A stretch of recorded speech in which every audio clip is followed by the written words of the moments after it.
रात को जब वो सोती हैं तब भी ठीक से सो नहीं पाती। उनको अब वो चीज़ें बार बार सपनों में भी आती हैं। स्ट्रेस का मतलब होता है कोई भी तनाव जो हमें लगता है, जो हमें टेंशन देता है, जो हमें घबराहट देती है, कोई भी चीज़ जो हमें लगता है कि हमारे कंट्रोल से बाहर है। उनको रोक लिया गया, दिल्ली की किसी मशहूर रोड पर जा रहे थे, पर रात के 11-12 बजे थे और वो खुद भी बॉडी बिल्डर थे और गन वगैरह भी रखते थे। अर्थक्वेक होता है, जैसे फैमिलीज़ तबाह हो जाती हैं, जो सारी फैमिली ही ख़त्म हो गई। 20 फैमिली मेम्बर्स हैं, उसमें से 2 उस दिन मार्केट चले गए थे तो वो बच गए, बाकी सब लोग जो है वो नहीं बच पाए।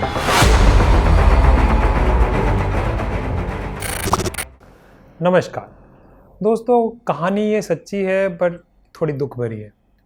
हुआ ये कि ऑटो में 3 लेडीज़ जा रही थी, माता जी और 2 उनकी बेटियां। तो दूसरी साइड से लड़के आए 7-8 साल के, कोई पार्टी वार्टी मनाई होगी उन्होंने, और वो अपनी मारुति में आ रहे थे और उन्होंने ऑटो को टक्कर मारी और ऑटो के 2 हिस्से हो गए। तो माता जी की 5-6 हड्डियाँ टूट गई और उनका हाथ तो यहाँ से यूँ लटक ही गया। जो एक लड़की थी उसकी डेथ हो गई और जो दूसरी लड़की थी वो बच गई। तो माता जी को फटाफट वहाँ से हॉस्पिटल ले जाया गया और जब उन लड़कों की गाड़ी में देखा गया तो बियर की बोतलें पड़ी हुई थी और गाड़ी भी काफ़ी स्पीड से आ रही थी। आप इमेजिन कर ही सकते हैं कितनी स्पीड से आ रही है कि ऑटो जो है वो 2 हिस्सों में हो गया और माता जी की 6-7 हड्डियाँ टूट गई। इवन जो ड्राइवर था उसका भी सर पे अगला हिस्सा लगा और यहाँ से पूरा उसका फट गया। तो लकीली वहाँ से पुलिस की वैन फटाफट आई, इनोवा जो आती है, और उनको पिक करके ले गई। माता जी तो बच गई बट एक लड़की तो नहीं बच पाई। लेकिन जो लड़की दूसरी बच गई वो भी उसकी ज़िंदगी वैसी नहीं रही जैसे कि आम इंसान की रहती है, क्योंकि अभी भी रह के उसको वो फ्लैशबैक्स आते हैं दिन में। जब वो जगी होती है तो वो इंसिडेंट आंखों के सामने आता है। बहुत खुंदक और गुस्सा आता है उन लड़कों पे जिन्होंने उस दिन बियर पी के उनकी बहन को उनसे छीन लिया और उसके बाद माता जी को बिस्तर पे रहना पड़ा अगले 1 साल तक। बाकी जो प्रोग्राम बना रहे थे, कनाडा जा रहे थे, तो वो तो बीच में रह ही गया। तो उसकी वजह से एक तो फ्लैशबैक आते हैं, उसके बाद क्या होता है, रात को जब वो सोती हैं तब भी ठीक से सो नहीं पाती। उनको अब वो चीज़ें बार बार सपनों में भी आती हैं। जैसे आपने मूवीज़ में देखा होगा कई बार, जो हीरो है या हीरोइन है उनके साथ कुछ बुरा घटना घटी होती है। जैसे भाग मिल्खा भाग में आपने देखा होगा कि जब मिल्खा सिंह जब भाग रहे होते हैं तो उनको नज़र आता है कि पीछे कोई घोड़े पे है, वो तलवार लेके आ रहा है। और उनके बचपन में रॉयट्स में जो भारत पाकिस्तान का जब डिवीज़न हुआ था तो उसमें उनके पेरेंट्स को मार दिया गया था, तो उसमें भी घोड़े पे कोई तलवार लेके आया था। तो उसको फ्लैशबैक्स बोलते हैं, मतलब खुली आंखों से जो आपको वही मंजर नज़र आता है जो आपके साथ घटा था। तो जब वो मुझे बता भी रही थी तो वो इतनी शिद्दत से बता रही थी कि मैं उसे इमेजिन कर पा रहा था। मेरे को ऐसा लग रहा था कि मैं भी वहीं खड़ा हूँ। कुछ मिनटों के लिए तो मैं भी इमोशनल हो गया। इतनी डिटेल में और इतनी सटीकता से उनको याद था एक एक पल की, कैसे गाड़ी आई, क्या हुआ, कैसे हॉस्पिटल गए, क्या इमरजेंसी में हुआ, डॉक्टर्स ने क्या कहा, और माता जी की क्या तबीयत थी, क्या शॉकिंग वो था इंसिडेंट जब उनको पता लगा कि उनकी जो बहन है वो नहीं रही। तो वो उनको दिन में भी आंखें बंद कर लेती हैं। साल बीत चुका है बट अभी भी आंखें बंद करके वो नज़र आता है। और उसके बाद जो है, जब वो रात को सोती हैं तब भी सपनों में आता है। आज भी जो है उस रोड से उनको जाते हुए, जबकि वो जो रोड है उनके घर के नज़दीक ही पड़ती है, बट उस रोड से वो नहीं जाती हैं। मतलब उनको लंबे रास्ते से जाना पड़े, कोई और बस रूट के थ्रू जाना पड़े, मेट्रो पकड़नी पड़े, बट उस पर्टिकुलर रोड पे जाना अवॉइड करती हैं। उस बारे में किसी से भी बात करना अवॉइड करती हैं। ज़िंदगी बिल्कुल भी वैसी नहीं रही जैसे किसी टाइम पे हुआ करती थी। और उसके बाद आज भी जब वो चीज़ें आती हैं तो रात को या तो नींद खुल जाती है, या दिन में भी जब फ्लैशबैक्स आते हैं तो पसीने पसीने आ जाते हैं, दिल की धड़कनें बढ़ने लगती हैं, बेचैनी होने लगती है, घबराहट होने लगती है, डर लगता है, गुस्सा आने लगता है उन लड़कों पे। उन लड़कों के चेहरे नज़र आते हैं कि कैसे वो उनको उठाने के बजाय भाग गए थे वहाँ से, और कैसे बाकी लोगों ने उनकी मदद भी की और पुलिस भी टाइम पे आई। उनकी भी तारीफ़ करनी पड़ेगी, और काफ़ी अच्छी केयर की उनकी, पुलिस वालों ने काफ़ी मदद की उनको ले जाने में। इसीलिए उनकी माता जी भी ज़िंदा रह सकी, क्योंकि 6 हड्डियाँ टूटने के बाद आप इमेजिन कर सकते हैं कि ब्लड लॉस कितना हुआ होगा और कितनी प्रॉब्लम रही होगी। तो दोस्तों, इस वीडियो में हम बात करेंगे trauma and stress related disorder DSM-5 के हिसाब से, और reaction to severe stress ICD-10 के हिसाब से। एडजस्टमेंट डिसऑर्डर पे हमारा ऑलरेडी एक डेडिकेटेड वीडियो है जो मैं डिस्क्रिप्शन में डाल दूंगा, जो आप देख लीजिएगा तो आपकी सीरीज़ जो है वो कंप्लीट हो जाएगी। और उसके अलावा एक एक्यूट स्ट्रेस रिएक्शन पे भी वीडियो है, वो भी आप देख सकते हैं। अगर हमें इसे समझना हो तो सबसे पहले हमें समझना पड़ेगा स्ट्रेस को। स्ट्रेस का मतलब होता है कोई भी तनाव जो हमें लगता है, जो हमें टेंशन देता है, जो हमें घबराहट देती है, कोई भी चीज़ जो हमें लगता है कि हमारे कंट्रोल से बाहर है। वो पैसे की कमी भी हो सकती है, कोई मेडिकल प्रॉब्लम भी हो सकती है घर में, कोई फाइनेंशियल इशू भी हो सकता है, और वो बहुत ज़्यादा सिवियर स्ट्रेस भी हो सकती है। अगर तो वो कोई ऐसी चीज़ है जो एक्सपेक्टेड इवेंट ऑफ लाइफ है, या लाइफ इवेंट जो हर किसी के साथ हम उम्मीद करते थे, शादी, बच्चे, उनका बड़ा होना, पढ़ाई करना एंड सो ऑन, तो वो तो एडजस्टमेंट डिसऑर्डर की कैटेगरी में आएगा, जिस पे ऑलरेडी एक डेडिकेटेड वीडियो है जो आप देख सकते हैं। बट इस कैटेगरी में हम बात करेंगे उस स्ट्रेस की जो अनएक्सपेक्टेड होती है, जिसकी हमें उम्मीद नहीं होती, और वो बहुत ही ज़्यादा ट्रोमैटिक होती है, परेशान करने वाली होती है। उसमें अभी सभी लोगों को तो दिक्कत नहीं आती है, 50% लोग किसी मैनेज कर लेते हैं आराम से। बाकी लोग जो हैं वो एक्यूट स्ट्रेस रिएक्शन में चले जाते हैं ICD-10 के हिसाब से, जो कि 24 से 48 घंटे तक रह सकता है, उसके बाद सेटल हो सकता है। कुछ लोग जो हैं वो एक्यूट स्ट्रेस डिसऑर्डर में चले जाते हैं, और वो 3 दिन से लेके 1 महीने तक रह सकता है। और 1 महीने से ज़्यादा अगर वो परेशान करे, जैसा कि हमने देखा इस कहानी में, काफ़ी दुख भरी थी, अभी भी वो रातों को ठीक से सो नहीं पा रही थी, फ्लैशबैक्स आ रहे थे, अवॉइड करना चाह रही थी उस रोड को, तो वो चला जाएगा पोस्ट ट्रॉमेटिक स्ट्रेस डिसऑर्डर की कैटेगरी में। तो 5% लोग ही होते हैं जो पोस्ट ट्रॉमेटिक स्ट्रेस डिसऑर्डर की कैटेगरी में जाते हैं। बाकी मेजॉरिटी लोग जो हैं वो 1 महीने में सेटल हो जाते हैं, कितनी भी स्ट्रेस ज़िंदगी में आए। हाँ, बशर्ते कि वो स्ट्रेस ख़त्म हो चुकी हो। अगर वो कॉन्टिन्यूस फॉर्म में रहती है, जो सेक्सुअल अब्यूज़ के फॉर्म में हो सकती है, फिजिकल अब्यूज़ के फॉर्म में हो सकती है, और भी कई तरह की स्ट्रेसेस हो सकती हैं जो मैं आपसे डिस्कस करूँगा, तो ये जो प्रॉब्लम है और लंबी भी खिंच सकती है। तो सबसे पहले हम समझते हैं कि जो पोस्ट ट्रॉमेटिक स्ट्रेस डिसऑर्डर है, ये टर्मिनोलॉजी आई कहाँ से। तो आई तो वियतनाम वॉर के बाद थी, बट उससे पहले भी कुछ टर्म्स यूज़ की जाती थी वर्ल्ड वॉर 1 और वर्ल्ड वॉर 2 में। वर्ल्ड वॉर 1 और वर्ल्ड वॉर 2 में होता था शेल शॉक, मतलब बम फटा तो अचानक सोल्जर जो है वो शॉक में चला गया। उसके अलावा बैटल फटीक है, सोल्जर्स हार्ट है, तो ये टर्मिनोलॉजीज यूज़ की जाती थी। इसका मतलब कहीं ना कहीं ये प्रॉब्लम पहले भी हो रही थी। पहले क्या प्रॉब्लम तो तब भी हो रही होगी जब राजा वगैरह लड़ते थे बजाय आर्मीज़ के लड़ने के, बट इसके लिए कोई टर्मिनोलॉजी नहीं थी। वियतनाम वॉर के बाद क्या हुआ, ये देखा गया कि 22.5% लोगों को प्रॉपर क्लिनिकल डायग्नोसिस है जो पोस्ट ट्रॉमेटिक स्ट्रेस डिसऑर्डर की कैटेगरी में फिट हो जाते थे, और लगभग 30% लोग ऐसे थे जिनको पूरे लक्षण तो नहीं थे, जिन्होंने अमेरिका की तरफ से वियतनाम वॉर लड़ा।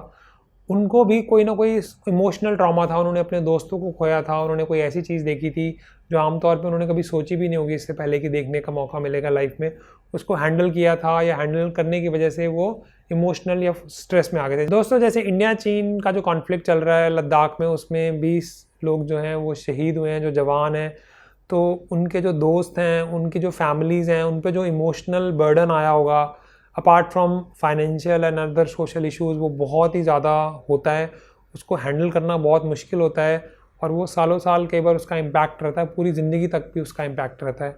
उसका ज़रूरी नहीं है कि नेगेटिव इम्पैक्ट ही हो, पॉजिटिव भी हो सकता है। और ज़्यादा जो फैमिली में कई बार जो है वो देशभक्ति की भावना जगाते हैं, उन्हीं फैमिलीज़ में से बच्चे जो हैं आगे जाके आर्मी ही ज्वाइन करते हैं कई बार। तो अभी पीछे मैंने एक रिसेंटली वीडियो देखा था, अभी बात करते हुए मेरे रोंगटे खड़े हो रहे हैं। उसके पिताजी ने कारगिल युद्ध में अपनी जान दी, और उसके बाद बेटे ने उन्हीं की रेजिमेंट में ज्वाइन किया। तो ये नहीं है कि हर बार नेगेटिव ही होगा, बट ठीक है, काफ़ी लोग नहीं संभाल पाते हैं, काफ़ी लोग इसे संभाल भी लेते हैं। बट फिलहाल हम उन लोगों की बात कर रहे हैं जिनको पोस्ट ट्रॉमेटिक स्ट्रेस डिसऑर्डर होता है। तो इसके क्या क्या कारण हो सकते हैं, इसके लिए मैं नोट्स का सहारा लूँगा ताकि कोई भी पॉइंट मिस ना हो जाए।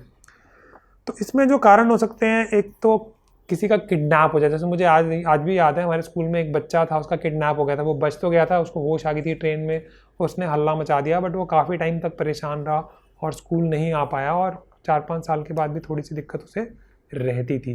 तो उस तरह वॉयलेंट क्राइम है, घर में कोई चोरी हो गई, कोई एक्सीडेंट हो गया खतरनाक, तो उस तरह में प्रॉब्लम आ सकती है। फिर एक्सीडेंट्स हैं, जैसे वो एक्सीडेंट की कहानी तो मैंने आपको सुनाई ही, बल्कि एक और पेशेंट आए थे, वो इनोवा में थे, उनको रोक लिया गया, दिल्ली की किसी मशहूर रोड पर जा रहे थे, पर रात के 11-12 बजे थे, और वो खुद भी बॉडी बिल्डर थे और गन वगैरह भी रखते थे। बट उस टाइम जब रोका तो उन्होंने भी अपने स्टाइल में गाड़ी रोक दी, बट वो जो बंदा था वो उनसे भी ज़्यादा स्ट्रॉन्ग था। उसने 2-3 घूंसे मारे, उनकी आँख जो है दिखना बंद हो गया उस साइड से, और उसके बाद उनकी इनोवा वो चोरी करके ले गया। और वो काफ़ी जान पहचान और स्ट्रॉन्ग से बंदे थे, तो उनके दिल पे इतनी गहरी चोट लगी कि वो पुलिस वालों के साथ उनको पैसे दे के घूमते थे कि ढूंढना है मुझे उसे, कुछ भी हो जाए, बट वो ढूंढ नहीं पाए, ना उनकी गाड़ी मिले, ना उस बंदे का पता चला क्या हुआ। तो वो बहुत ही गहरा इम्पैक्ट पड़ा था उनकी आँख में। आँख तो अब ठीक से काम कर रही थी उसके बाद, बट वो चोट जो इमोशनल स्कार कहेंगे या मेंटल स्कार, वो अभी भी उनके जहन में था। उसकी वजह से वो रातों को सो नहीं पाते थे और उनको सारी प्रॉब्लम्स होती थी। इसके अलावा मिलिट्री कॉम्बैट, जैसे हमने इंडिया चाइना की बात की, अगर हम मूवीज़ की बात करें तो जैसे एवेंजर मूवीज़ हो गई, भाग मिल्खा भाग मूवी हो गई, रैम्बो सीरीज़ होगी, जो हमारी हम उम्र के लोग होंगे, रैम्बो में भी उसको फ्लैशबैक्स आते हैं, यूनिवर्सल सोल्जर हो गया, इवन घायल मूवी जो सनी देओल की पुरानी वाली थी, जो मेरे जनरेशन के लोग होंगे वो याद करते होंगे, उसमें अचानक वो रात को उठ के नहीं सो पाता था और वो एक्सरसाइज करना स्टार्ट कर देता था। ये सारी की सारी जो है वो पोस्ट ट्रॉमेटिक स्ट्रेस डिसऑर्डर के बारे में हमें बताती हैं। इसके अलावा बहुत ही घिनौना जो केस था वो दिल्ली रेप केस था। उसके बाद तो ऐसा लगता था जैसे हवा में ही खौफ है, तो जिनके साथ हुआ जो उनके साथ जुड़े हुए थे, बिकॉज ये भी बहुत इंपॉर्टेंट होता है कि क्राइम सीन पे आप प्रेजेंट थे, आप ही के साथ हुआ, आपके फैमिली मेम्बर के साथ हुआ, उस जगह से आप इमोशनली कितना रिलेट करते हैं, ये सारी चीज़ें मैटर करती हैं। मुझे आज भी याद है अमिताभ बच्चन जी की बेटी की शादी हुई थी ताज में। मुझे कैसे याद है, क्योंकि जब मुंबई में मैं अपना MBBS का फाइनल ईयर कर रहा था तो मैं अपने दोस्त के घर रहा था मुंबई में, तो उन दिनों उनकी बेटी की शादी थी और वो ताज में ही थी, ताज होटल था अगर मुझे ढंग से याद है। तो जब इंडिया में 26/11 हुआ तो उस समय अमिताभ बच्चन की एक स्टेटमेंट आई थी कि रात को वो गन लेके अपने पिलो के नीचे रख के सोते हैं। तो काफ़ी लोगों ने, जर्नलिस्ट ने उनका मजाक उड़ाया था, बट एज ए सिंसियरली मैं कहना चाहूँ तो इसमें उनकी कोई गलती नहीं है। जिस जगह से हम इमोशनली रिलेट करते हैं, जैसे सपोज कोई एक कंट्री है, मैं किसी का नाम नहीं लेना चाहूँगा क्योंकि कोई जानने वाला वहाँ पे रह सकता है, वहाँ पे आप किसी को नहीं जानते, अगर आपको पता भी लगता है कि बम ब्लास्ट हो गया या कुछ हो गया तो आपको कोई फ़र्क नहीं पड़ता, लेकिन आपको पता लगता है कि 50 किलोमीटर ही दूर कुछ हुआ है तो आपको फ़र्क पड़ता है। बट आप जहाँ रहते हैं वहाँ कुछ हुआ और आप नहीं थे तब भी आपको फ़र्क पड़ता है, और आपने विटनेस किया तब आपको बहुत ज़्यादा फ़र्क पड़ता है। और आपका कोई जानने वाला उसमें चला गया, जैसे एक्सीडेंट हो गया, तो इमोशनली बहुत ही ज़्यादा फ़र्क पड़ता है, उस जगह को हैंडल करना भी मुश्किल हो जाता है। तो ये जो सारी सिचुएशंस हैं, ये हमें अर्थक्वेक होता है, जैसे फैमिलीज़ तबाह हो जाती हैं, जो सारी फैमिली ही ख़त्म हो गई, 20 फैमिली मेम्बर्स हैं, उसमें से 2 उस दिन मार्केट चले गए थे तो वो बच गए, बाकी सब लोग जो है वो नहीं बच पाए। तो वो जो इमोशनल ट्रॉमा होता है वो बहुत ही ज़्यादा खतरनाक होता है, हैंडल करना भी मुश्किल होता है कई बार। अगर हम लेटेस्ट बात करें तो corona virus actually adjustment disorder भी पैदा कर सकता है, और पोस्ट ट्रॉमेटिक स्ट्रेस डिसऑर्डर भी, एक्यूट स्ट्रेस रिएक्शन भी, और एक्यूट स्ट्रेस डिसऑर्डर भी। अभी रिसेंटली मेरे क्लिनिक पे अंकल आए थे, उनके बेटे को कोरोना हुआ, तो वो बहुत स्ट्रांग थे, अपनी यूनियन के हेड थे और बहुत पावरफुल रहे थे, और वो लॉ इन्फोर्समेंट में काम करते थे, तो उनका नाम का दबदबा था। बट बेटे को जब कोरोना हुआ तो दिल का मामला है, और वो उनके साथ नहीं रह पाए 15 दिन अपने बेटे के साथ। बेटा बिल्कुल ठीक है, बट वो दहशत इतनी गहरी उनके मन में चली गई कि वो क्लासिकली उनका डायग्नोसिस जो बनेगा एक्यूट स्ट्रेस डिसऑर्डर बनेगा, क्योंकि अभी पूरा महीना तो नहीं हुआ था, जस्ट 2-3 दिन हुए थे, बेटा अब कोरोना से बाहर आ गया था, पूरी तरह से हेल्दी था, बट वो दहशत उनके मन से जा नहीं रही थी, रातों को वो सो नहीं पा रहे थे। उसी तरह कुछ लोग ऐसे भी आए हैं जिनकी जॉब चली गई, बिजनेस ही बंद हो गए पूरी तरह से, और सैलरी आधी हो गई, नहीं पता आगे क्या होने वाला है। कंपनी ने, अब जैसे एक और एम्प्लॉय हैं वो एविएशन मिनिस्ट्री में थे, और वो मेरे पुराने पेशेंट भी रहे हैं खैर, तो अब जो है वो बिल्कुल ठीक चल रहे थे, 7-8 साल थे, कोई प्रॉब्लम नहीं थी उनकी लाइफ में, उनको पहले डिप्रेशन हुआ था, उसके बाद कोई दिक्कत नहीं आई, लेकिन अब उनको ये पता है कि अब उनकी जॉब जो है वो शायद बचेगी नहीं, और 15,000 जो है वो कंपनी निकालने वाली है एम्प्लॉयज़ को इन सेग्रीगेटेड फॉर्म। तो वो दहशत जो है उनके मन में बैठ गई, उसकी वजह से रातों को नींद नहीं आ रही, घबराहट हो रही है, बेचैनी हो रही है, डर लग रहा है कि कैसे बच्चों को संभाला। आप समझ सकते हैं 35-40 साल की उम्र में अगर किसी की नौकरी चली जाती है तो कैसे वो नया प्रोफेशन देखेगा, कैसे वो, हर किसी के बस की बात नहीं है कि वो मैनेज कर पाए। तो उसका दहशत या खौफ में आ जाना जो है बहुत ही समझने वाली बात है, और वो तो सुसाइडल थॉट्स तक आ रहे थे कि मैं फैमिली को अगर नहीं संभाल पाया तो मेरे जीने का फ़ायदा क्या, मेरे बच्चे मेरी तरफ देख रहे हैं, अभी वो छोटे हैं, मेरी जिम्मेवारी है। तो बहुत ही कश्मकश चल रही थी। खैर 1.5-2 महीने के इलाज के बाद वो काफ़ी सेटल हो गए, तो उसको पोस्ट ट्रॉमेटिक कैटेगरी के स्ट्रेस में डालना पड़ेगा।